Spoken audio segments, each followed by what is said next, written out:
Vice President Kamala Harris. I get it. The cost of rent, groceries, and utilities is too high. So here's what we're going to do about it. We will lower housing costs by building more homes and crack down on landlords who are charging too much. We will lower your food and grocery bills by going after price gougers who are keeping the cost of everyday goods too high. You work hard for your paycheck. You should get to keep more of it. As president, I'll make that my priority. I'm Kamala Harris, candidate for president, and I approve this message. Paid for by Harris for President. Shopify is the global commerce platform that helps you sell at every stage of your business. Shopify is there to help you grow. Shopify helps you sell everywhere, from their all-in-one e-commerce platform to their in-person POS system. Shopify's got you covered. Shopify helps you turn browsers into buyers with the internet's best converting checkout, 36% better on average compared to other leading commerce platforms, and sell more with less effort thanks to Shopify Magic, your AI-powered all-star. What I love about Shopify is how no matter how big you want to grow, Shopify gives you everything you need to take control and take your business to the next level. Shopify powers 10% of all e-commerce in the U.S., and Shopify is the global force behind Allbirds, Rothy's, and Brooklinen, and millions of other entrepreneurs of every size across 175 countries. Plus, Shopify's award-winning help is there to support your success every step of the way. Because businesses that grow with Shopify. Sign up for a $1 per month trial period at shopify.com/Westwood1, all lowercase. Go to shopify.com/Westwood1 now to grow your business, no matter what stage you're in. Shopify.com/Westwood1. This is a mini meditation guided by Bombas. Repeat after me. I'm comfy. I'm cozy. I have 0 blisters on my toes. And that's because I wear Bombas, the softest socks, underwear, and t-shirts that give back. One purchased equals one donated. Now go to bombas.com/listen and use code LISTEN for 20% off your first purchase. That's BOMBAS.com/listen and use code LISTEN at checkout. Welcome to Orioles on the Verge. This is Zach Spedden, joined as always by Bob Phelan and Nick Stevens. And on tonight's episode, we're going to check in on the Arizona Fall League, and we're going to look at which Orioles prospects are standing out in Arizona over the first few weeks of the AFL season. That'll all be coming up on tonight's episode of Orioles on the Verge, which is brought to you by BetOnline. Basketball fans, it's that time of year again. The NBA is back. From opening tip-off to buzzer beaters, BetOnline has you covered with the best odds, biggest promotions, and live in-game betting on all your favorite teams. This season, every game matters. BetOnline has every stat, matchup breakdown, and live odds to bet on during the game. And it's not just the NBA. BetOnline has odds on everything from football, MLB playoffs, NHL, to political props. Head to the website today to get on the action with America's most trusted site for online wagering. BetOnline, the game starts here. Now, I should note that we've had a lot of interesting coverage of the Orioles in the last few weeks. We had our live show at Checker Spot Brewing a couple weeks ago. If you've not had a chance to listen to that, you should go check that out. Andy Koska, the Baltimore Banner, generously filled in for Nick during that episode. We were also joined by Connor Newcomb and Danielle Allentuck. We also did our minor league player awards a few weeks ago. And earlier this week, we were joined by Nico Goodrum for what I have to say was one of the more insightful and interesting interviews that I think we've done with a player on this show. Bob, Nick, what were your impressions of that conversation? I have to agree. I mean, I was happy to talk to a guy that was, from a different perspective than we're used to when we're talking about prospects coming up and just the whole atmosphere. But, man, that was one of the best interviews I feel like we've had on the show. And, yeah, I was blown away by the answers. I think he can come back, talk baseball anytime he wants to. Yeah, we didn't even touch on, I think, half of what we had planned to ask him because that was amazing. A lot of personal stories there. I love hearing that. As getting older, I agree with a lot of what he said, especially about this World Series going on. Just enjoy it. Like, you could tell he's at this place of like, I'm the vet and my purpose is, here's my purpose now. It's to help, build my legacy. It's to help continue to grow the game and help those that are coming after me. And yeah, I'm a massive Nico Goodrum fan until his career is done. Yeah, and even afterwards, honestly. Yeah. And thought I couldn't be more excited about Samuel Basayo. Well, check out that answer to that question. You can find that episode on our podcast feed now. We'll get into the AFL tonight. The Orioles prospects playing for the surprise Seguros out in Arizona. And as of this recording, surprise sitting at 7-4, and they've had some really valuable contributions from the Orioles prospects that are on this team. And we'll break those players down tonight. Creed Willems is picking up right where he left off in the regular season. Douglas Hodo doing a pretty good job out there as well on the offensive side. Jake Cunningham has had a few standout games as well. But I'll start with Nick on this one because, Nick, you actually did a bonus episode, I think it was about 3 or 4 weeks ago when the AFL rosters were announced, breaking down this entire group. So just to start back at that place, can you give us a little bit of an overview of who's out there and what stood out about them during the regular season? Yeah, I really like this group we've got out there. I mean, we can dive into Creed Willems and what he has done. He's obviously the big name, but Jake Cunningham, I hope you didn't give up on him. Yeah, we dropped him in our ranks as the season progressed, but he's building on a lot of things. Doug Hodo, I think, is just kind of a lot of these players just confirming through the first 2+ weeks of the season. It's been a lot of these guys are confirming things we already know. We're getting our first look at some data, which is really good to see. Juan Rojas, good to see him healthy, get some more innings. I am now a big Zane Barnhart fan as I'm learning more about who Zane Barnhart is, even though he hasn't pitched much. You know, guys like Houston Roth is out there, and Tyler Birch, some veterans. Preston Johnson's really intriguing arm. I really like this group. It's maybe not big, huge, sexy names other than Creed Willems is obviously a big sexy in many different ways. But they're all going out there for different reasons. And it's whether it's just to get innings, whether it's just to get at bats because of injuries, whether it's to be showcased. I think all these guys so far, as we'll get into, are having pretty successful stints, which is good to see. And there's been I did some digging today, finally getting a chance to sit down for the first time in over a week and dive into this stuff. And there's some interesting numbers coming out of the Arizona Fall League with these guys. Yeah, it's interesting because last year I felt like the pitching was pretty solid and then the hitting was very disappointing, almost like an inverse this year. I mean, the pitching, there hasn't been that many innings from Orioles pitchers, and there's been some solid things there, especially Preston Johnson, as Nick mentioned, but the hitting has just been fantastic. Obviously, only got 3 guys between Willems, Hodo, and Cunningham, but they're all doing really well, so excited to talk about it. And yeah, like Nick said, it's mostly just confirming what we already kind of knew, but it is nice to have, hey, the more data, the more, points of reference that we can have, the better as far as what we think about these guys long term. Let's start with Willems. Earlier this week, Jonathan Mayo over at MLB Pipeline had an interesting interview with Willems, and there was something in that article that I did not know before, and I don't know if it had been reported elsewhere before this, that Willems worked out with Matt Holliday over the offseason.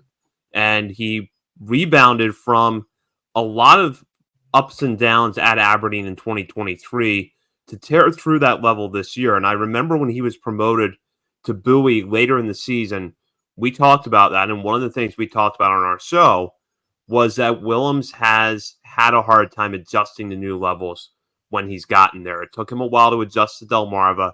It took him a while to adjust to Aberdeen. So it wouldn't necessarily surprise us, given that trend, if maybe he was a little slow out of the gate at Bowie. That was not the case at all. He actually hit quite well at Bowie, and he's picked up where he left off in the regular season so far in Arizona. What have you guys seen from him, really not just now, but in the last 2 or 3 months? It maybe gives you a little bit different impression of Willems than what we had before. I think he's just, obviously when he was drafted, he was a bigger kid, but I just feel like he's slowly worked on his body and his conditioning where he can withstand the grind of a full season and even longer now going into the fall league here. And it seems like he's just getting stronger as the year goes on, hitting the ball hard, as we already know, even legging out a triple. Saw that video on RM Layton's Twitter page. That was awesome to see. But just got to love the confidence that he's continuing to build and show here. I mean, this is probably the best competition he's facing. Obviously, it's a hitter-friendly environment, but still just doing everything you want to see from him. At this point, I'm not sure there's going to be any AA struggles if he keeps this up. But also, Matt Holliday's ranch or I don't know, compound needs to be like extended spring training for the Orioles from now on. Yeah, that was pretty cool. the interview he did with Mayo, a lot of standard answers, but I liked the Matt Holliday note and the fact that he talked about, he's not trying to nuke everything now, and it's more about controlling the zone. And we saw that with as I mentioned numerous times that we talked about Creed over the last couple of weeks, the strikeout rates were phenomenal. Just some of those numbers that I was talking about earlier. Here's some with Creed. So this is before Monday's game, so there's been a couple of days since then. So these numbers may not be fully up to date, but right now he's 5th in at bats on the team with 29. Got a double, a triple, and a home run. 2 doubles, I think, a triple and a home run. And for me, like, the numbers are fine, whatever, but it's the contact and the type of contact he's making that stood out to me. Like, he is destroying the baseball. He's got exit velos of 112 and 114 so far. The home run was 106. And I looked in the major league side of things for context. Only one Orioles major leaguer this year had a max EV of 114 plus, which what Creed Willems has already hit in the Arizona Fall League, and that was Anthony Santander. Only Cowser, Mountcastle, and Gunnar were the only Orioles to hit 113, which Creed has exceeded and almost matched already in another at bat. So I take that as a huge positive for Creed. He's hitting the ball incredibly hard. He's not striking out. I look at this AFL stint and I just think, like, I don't want him to leave, but this is turning into a win-win situation. Either he's continuing to develop into a really good piece here for the Orioles, like I'm sure they imagined when they gave him the $1 million signing bonus out of high school a couple years ago, or a lot of teams are getting really good looks at those high EVs in the Arizona Fall League. His trade stock is through the roof, I imagine, right now. So either way, this is like a win-win situation with Creed. Either he's developing into the good option, or he's going to help bring something really good back to the team. Nick, I think you just touched on an interesting point with the Arizona Fall League, which is trade value, because this can be a little bit of a showcase to other teams to see what you have. So with that in mind, we talked about Willems, but do you think that there's other prospects there representing the Orioles that might entice other teams? Speaking of 114 exit velocities, didn't Jay Cunningham hit a home run about 114, something like that? 115. Oh, which even better.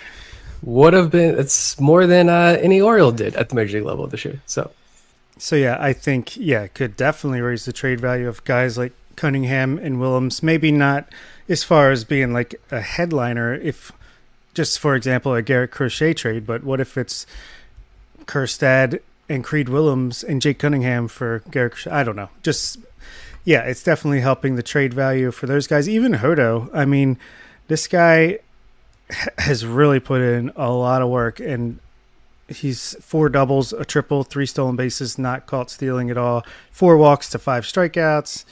Like, just fantastic work from him. I don't know if it's probably more valuable just keep him in-house and watch him develop. But like Nick said, Zane Barnhart, that's a guy that I'm definitely paying more attention to now. And I'm sure other teams are as well. Let's dive into Cunningham now, because I touched on this at the beginning of the show, but it's worth noting that Cunningham had some ups and downs at Delmarva over a 71-game stint there. He also missed some time with an injury. Despite that, he did get a late season promotion to Aberdeen, and although we didn't really see him hit for power with Aberdeen, we saw the athleticism, we saw a better hit tool overall, and he's managed to take that out to the Arizona Fall League, where not only has he continued to hit, but in that power-friendly environment in Arizona, we've started to see him really drive the ball more.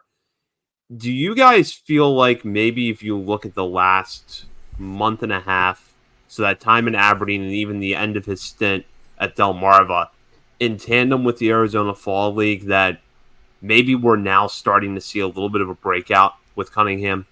I don't want to get ahead of myself with Cunningham just because been down that road before, but he is the tool shed for a reason.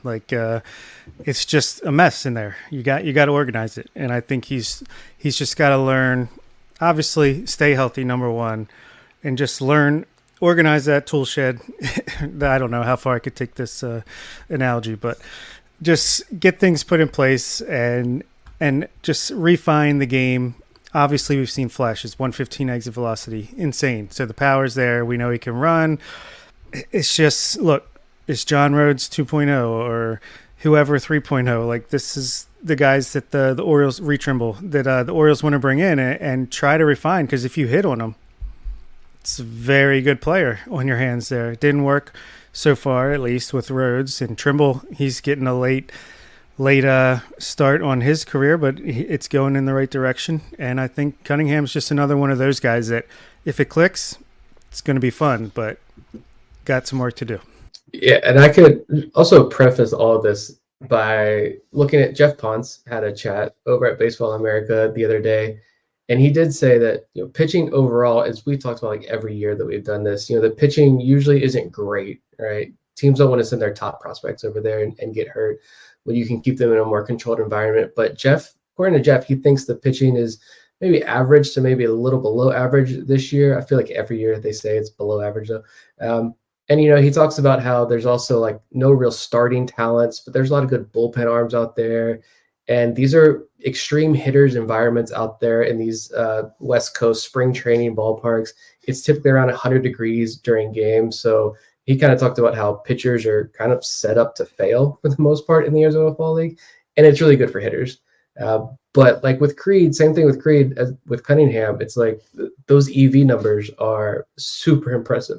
And it's just the consistency for me. It was like he was a junior when he was drafted. So his junior year of college, he was hurt for like the second half of the season. He hasn't been healthy since his sophomore year of college because his first year as a pro, he had, I forget, it was a lower body injury. I forget exactly what it was this year, but he had a lower body injury this year again. So he hasn't been healthy for the past 2-3 years. The numbers weren't good in Delmarva, but he got to Aberdeen, and I think we talked about him before, how when he got there and he was hitting the ball well, but it was a bunch of singles, which is fine. It's better than what he was doing in Delmarva. Now he's going out to Arizona and he's hitting the ball incredibly hard, which I like to see. So yeah, I'm not jolting him back into like, top 20, top 25 right now, but like I am very invested into watching his development in 2025. I think of the three of us, I've maybe been the most tempered in my expectations for Cunningham, and part of it was the missed time with injuries at UNC Charlotte, which carried over into this year, and I don't think it's fair to label Cunningham injury prone because as far as I know, I don't think the two injuries were related to each other, but he did miss a good chunk of time with the Shorebirds this year, about a month or so. And so that's valuable development time that he's lost in the last 2 years. And there is that swing and miss tendency to his game that because of the injuries, he hasn't really been able to work on yet. He hasn't really been able to show one of two things, which is either that he's going to manage to curtail that as he moves up the minor leagues, which he's going to have to do, and that everything else will be good enough to offset that. We talk all the time about players that have high strikeout rates like Judd Fabian, but Judd Fabian plays a really good center field. He hits for power and he draws a lot of walks. So there's enough there that maybe you can live with the high strikeout rate. I want to see that from Cunningham over a longer sample size. And unfortunately, we haven't seen that yet. But the Arizona Fall League at least gives me a little bit of hope that if he can be healthy next year with a fresh start at Aberdeen, we could start to see the tools come together.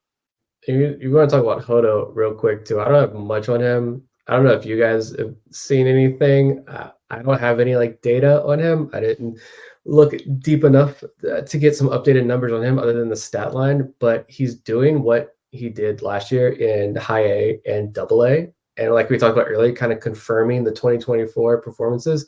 He's doing that again with less strikeouts in the Arizona Fall League. Granted, it's a really small sample size.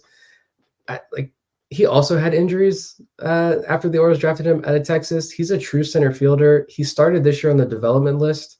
And so I just kind of assumed that was he's on the development list because they're letting the roster settle down in the minor leagues, see how those shake out, see what injuries, see where do they need another outfielder. And that's where Hodo's going to go and just kind of be the bounce around guy. And I was wrong, I think, in that because he had a really good year. He stole like 50 something bases this season. Like, you talk about trade value, guys, earlier on. I almost wonder, like, Hodo, yeah, like Bob said, could be a good guy to keep in your organization, especially as like minor league depth, the guy who can play all three outfield spots. But like Hodo, to me, was kind of someone who I really wasn't paying that much attention to be like, how much attention should we be paying to him? Because it's been, a full season plus now of really good production for him. Yeah, I just, I you got to have role players. It's a success if any of these guys that you draft even make the major leagues at all. So I think you could be nothing but thrilled with what Douglas Hodo has done, and it just seems like he's getting better and better. So if he stays healthy and continues down this track, then he could easily be, in that fourth, fifth outfielder type of role, if not more, if not for the Orioles and for some team down the line. Great depth to have at the very least.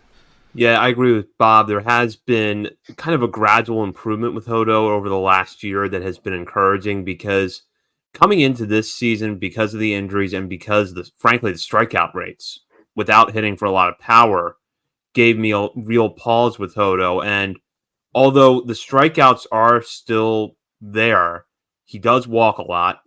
He plays all three outfield positions really well, and he runs well. So there's a pretty good base to build from. I'm curious to see what we get from him in Double-A next year, because over a very small sample size, admittedly, he didn't walk a lot with the Bay Sox. I would not take anything away from that because it's only 14 games. But if he can maintain the walk rates and continue to get on base and put that speed to use, I think he could be at least an interesting role player down the line, even if it's as an up and down guy. I almost, this is oversimplifying things, admittedly, but to put it into context for our listeners, picture Ryan McKenna with more walks. Maybe that's what you have with Hodo.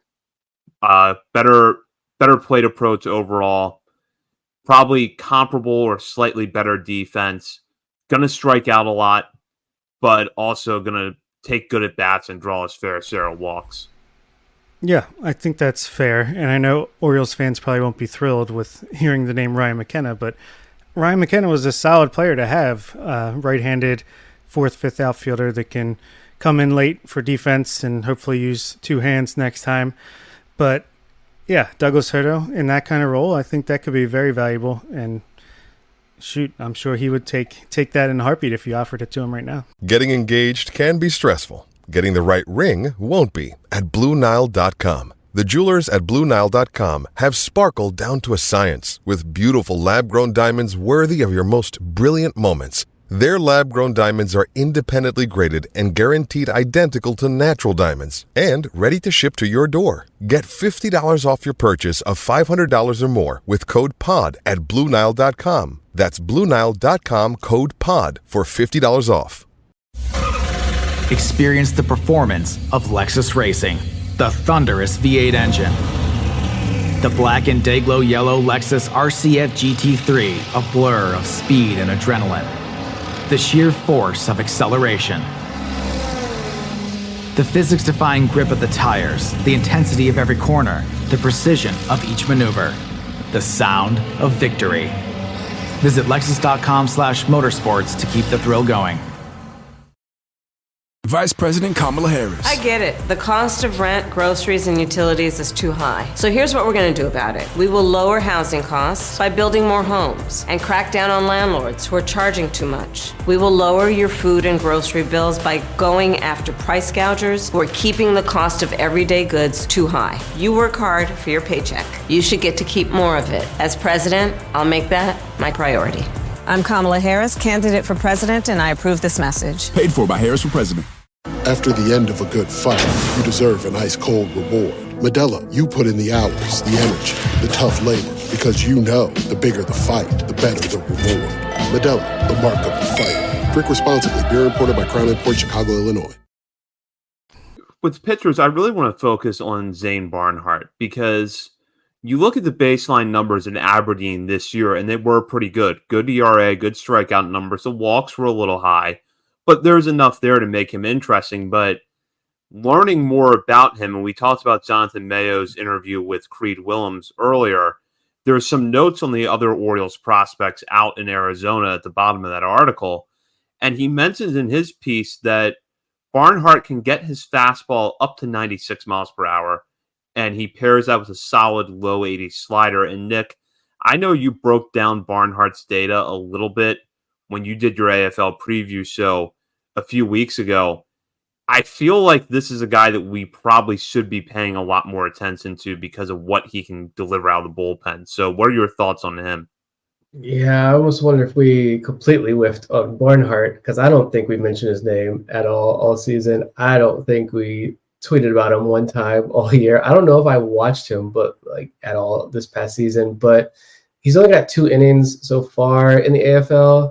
It looks like he's only getting like 2-3 batters per outing, so it's hard to get like a real detailed look at his data so far. But I more so was referencing like an interview he did. It must have been at the end of the season with a local paper. Going back home. And you mentioned the fastball velo. He's trying to add more ticks to that already this offseason. That's a goal of his. So he's trying to get that 96 up to 97, 98. He changed his slider grip, and that became his swing and miss weapon this year in Aberdeen. He added a cutter late in the season. He knows the changeup, being able to land that in the strike zone was an issue for him. Like walks overall were an issue. So throwing more strikes, specifically with his secondary offerings, is a focus of his. He had really fantastic numbers in Aberdeen's bullpen this season. I think he could potentially be a pretty prominent arm in Bowie's bullpen next season. I wish he'd get a longer look in the AFL so we could get some more data. But so far, I'm liking what I've seen from Zane Barnhart, a guy out of like the D3 ranks. I think either D3 or NAIA. It might have been NAIA where they found him out of. Like that's some seriously good scouting down there to find a guy like Barnhart. Yeah, I was able to watch him live when I was the guest announcer with the Ironbirds, and that's when seeing his stuff live definitely plays up a little bit more than when you're watching on MILB TV. He's got a funky delivery. There's something there that was like, okay, I'm going to pay more attention here. And just, I know he's only pitched 2 innings, but 0 ERA, 2 strikeouts in 2 innings, no walks. Yeah, it's interesting. I think I would love to see the Orioles do more of what the Guardians do as far as developing relief pitchers to be relievers in the major leagues. And I think, you have guys like Gillies, you have guys like Dylan Hyde, Yaki Rivera, and Teddy Sharkey. Pray for health. But I'd love to see Zane Barnhart be another one of those guys coming up through the system. Yeah, and I suspect that's something we're going to talk about a lot more this offseason is maybe how that pitching development program can evolve, because so far the approach for the Orioles has seemingly been to try to get guys to stick as starters for as long as they can, or stick in a multi-inning relief role for as long as possible, and then maybe start to limit their usage, make them a little bit more specialized when they get to AAA. But I don't think there's any harm in taking a guy like Barnhart or Teddy Sharkey, as long as he's healthy, and just deciding we're going to make you the best 3-out reliever we can make you, and seeing where things go. And I think, and we'll wrap really with the remaining pitchers that are out there, Tyler Burts, Preston Johnson, and Juan Rojas, as well as Houston Roth. That's kind of a varied mix with those guys. You have some that seemingly are more pure relief prospects, but then in the case of a guy like Rojas, who I can talk about a little bit more in a little bit, there's a starter's mix there. So I think the Orioles have an interesting group out there, even if we haven't seen a lot of them, and in some cases the very limited sample size they've had in Arizona has not yielded the best stat line to this point. Yeah, like my notes, Tyler Birch looks like he touched 98.3 miles per hour. That's pretty cool. But he's also 27 years old and hasn't climbed out of AA. He's been in AA for like 2.5 years now. But he's healthy. He didn't really pitch at all this season. I like Juan Rojas a lot. I think we're all big fans of Rojas. His stuff, the numbers don't look great, but I think what stood out to me was the fastball velo is 91, 92. That's from the left side. He's also still 20 years old, I think. So he's still very young. If he adds more velo to that, obviously every tick matters. Starts to find the strike zone more. I know that was something he struggled with, but he's also struggled with major injuries since coming over from Minnesota. So I don't think the walk issue is a red flag yet. But I looked at, he does have one predominant outing here in the Arizona Fall League. He's struggling to find the strike zone with the fastball out in Arizona still. So that's just something to monitor. The slider is a very good pitch. I think we knew that. He had like 8 whiffs on 29 sliders in his last outing, 38% call strike plus whiff percentage. I like that out of the young kid. Preston Johnson, I don't think he's really been able to do too much so far. I just think he has a deep repertoire. He got whiffs. He threw like 6 different pitches, I think, according to StatCast in his last outing, and got whiffs on like 5 of the 6 pitches.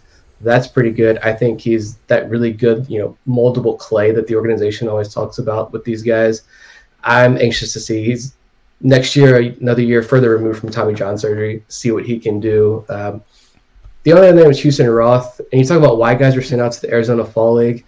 This one I really struggled with. Roth is, I don't know how old he is, but he was drafted in 2019. So he was part of Elias's first draft class. He was a 29th round draft pick, I think, out of Ole Miss. Always one of those guys who was like, nothing really stood out about him, but it was like you got results every time he went to the mound in low A and high A. But I always kind of felt like he's the type of guy who gets to double A and that's where he hits his wall. But they turned him into a reliever, and we talked about this a couple weeks ago, he had a really good year down in Bowie. And so I'm almost like, okay, did they figure something out? Is he like on the Nick Vespi track? Like, say what you will about Nick Vespi, but he was a middling starting pitcher prospect, converted to the bullpen and reached the major leagues. He did something that, like Nico Kudrum said, 2% of guys do. So is Houston Roth on the Nick Vespi track? Or is this hey, Mike Elias saying, like, I drafted you. You're part of my first class. You hold a special place in my heart here. You're Rule 5 eligible. Let's send you out to Arizona and showcase you, and maybe you'll get picked up in the Rule 5 draft because we're not going to protect you. It's been a rough go, though, for him out in Arizona Fall. I think he's given up, 8 runs in, 2 innings or something. The fastball is getting hit hard. He's only throwing, 91 miles per hour on average. It's been kind of rough for Roth. Yeah, Roth, it's unfortunate. It's actually 1.1 innings, 8 runs. So, couldn't quite get 2. But, yeah, I mean, that's unfortunate. But I feel like maybe they just were like, all right, we need to send one more guy out here. Houston Roth, you're up. But outside of that, I agree. Preston Johnson, that's a guy who I'm really excited about for next season because his year started off really rough coming back from Tommy John surgery. I feel like he slowly progressed throughout the year, got a little bit better and better as the year went on, and he's done pretty well here in the Arizona Fall League. Like we said, it's a hitter's environment. He's given up 2 runs over 4 2/3 with 4 strikeouts, 125 batting average against, pretty good. So like to see that. Juan Rojas, I feel like it's easy to forget that he's still only 20 years old. He doesn't turn 21 until January 31st. This is a guy who's never pitched above A ball, and I feel like Arizona Fall League is essentially double A level, maybe in between high A and double A for the most part. So this is a big jump up for him, and he started both of the games that he pitched in, and I don't think there's anything to be mad about. He has a 6.75 ERA, but I don't know. Just him getting those innings and this experience, I think is going to help him as he goes into most likely Aberdeen's rotation next year. So, yeah, I'm pretty, I'm not upset about any of these results other than Houston Roth might be the end of the line. Tyler Burch, I think he was coming back from injury, needed some innings. Not going to get many, it looks like, but hey, if he's throwing 98 miles per hour, we know they always liked his slider. I don't know. Maybe it's a tryout for whether it's the Orioles or another team in minor league free agency, but Freddie Galvis never die. Yeah. And just one more quick note about Roth. I don't even know if we need to, but as to why you're going out the Arizona Fall League, it could just be hey, you're throwing nothing but fastballs. This is information we don't know. It could be you're throwing nothing but fastballs. You just need to work on your fastball command. And obviously the other team's going to pick that up instantly, that they're only throwing fastballs, so they're just sitting on a 92-mile-an-hour fastball all day, and that leads to that. And he could be getting A grades from the Orioles for his performances because he's doing exactly what they want him to do. We don't know, but just to throw the other side of it out there as well with these guys, why it's so difficult to really get a good grasp on Arizona Fall League performance. I can add this about Rojas because I had a chance to see him throw in Delmarva in August, and it was an odd outing because he comes out of the bullpen struggling to find the strike zone, and when he gets the ball in the strike zone, it's hit hard for a double. Then after a mid-at-bat mound visit, he settled down, and as the outing went on, his fastball command got a lot better, and the slider, which Nick talked about earlier, looked really good that night. The changeup looked pretty solid too. The thing for him is just going to be innings, because 32 innings in 2023, followed by 54 and 2/3 last year, really limited because of the injuries. So he needs a full healthy season for us to learn a little bit more, because there's undoubtedly a starter's mix there. And although I don't think that he has a lot of projection body-wise, I could also see where as he gets older, he's going to throw a little bit harder, and maybe if you put him in the bullpen, you could start to see the fastball velocity tick up even more. And I will throw that out there with a disclaimer that that is much harder than it is always made to sound. But with Rojas, it could apply. We got to see more of him. But, when I saw him, it's like you squint and you could see it where, okay, maybe in a couple of years, if he's a 6-out reliever, that fastball is riding 93, 94, and he's got the slider to go with it, and he can be really effective. And he was the fourth piece of the Jorge Lopez deal. That fact never ceases to amaze me when I think about Juan Rojas. The gift that keeps on giving, the Jorge Lopez trade. So with that is our look at the Arizona Fall League so far, and we'll have more coverage on that as we get further into the offseason. I'm sure that we'll wrap it up when the season does end next month, and we'll have plenty of other off-season coverage here at Orioles on the Verge. We'll be back with our main show next week. In the meantime, you can check us out on our many social media channels, including Facebook, Instagram, Threads, TikTok, YouTube, and X. We're also over at Substack, OriolesOnTheVerge.substack.com. I will have a piece out soon about the Rule 5 draft, so you won't want to miss that. If you have not subscribed to Substack, go check that out now. And while you're browsing the internet, be sure to head over to our Patreon community and sign up today to become a member. We will have bonus episodes for our patrons throughout the offseason. And when we get into the winter, we will start our top 50 prospects countdown. So you're going to make sure you're in there for that as we count down 50 prospects over 50 days later this offseason. For Bob Phelan and Nick Stevens, this is Zach Spedden. You've been listening to Orioles on the Verge, presented by BetOnline and part of the Believe Podcast Network. Gene Pinto will return in 2025. President Trump, why do you believe it's appropriate to weigh in on the racial identity of your opponent? I read where she was not black, and then I read that she was black. Vice President Harris? We have someone who wants to be president who has consistently attempted to use race to divide. And I think the American people want better than that, want better than this. We all have dreams and want a president who invests in those, not in hate and division. I'm Kamala Harris, candidate for president, and I approve this message. Paid for by Harris for President. Experience the performance of Lexus Racing, the thunderous V8 engine. The black and day-glow yellow Lexus RCF GT3, a blur of speed and adrenaline. The sheer force of acceleration.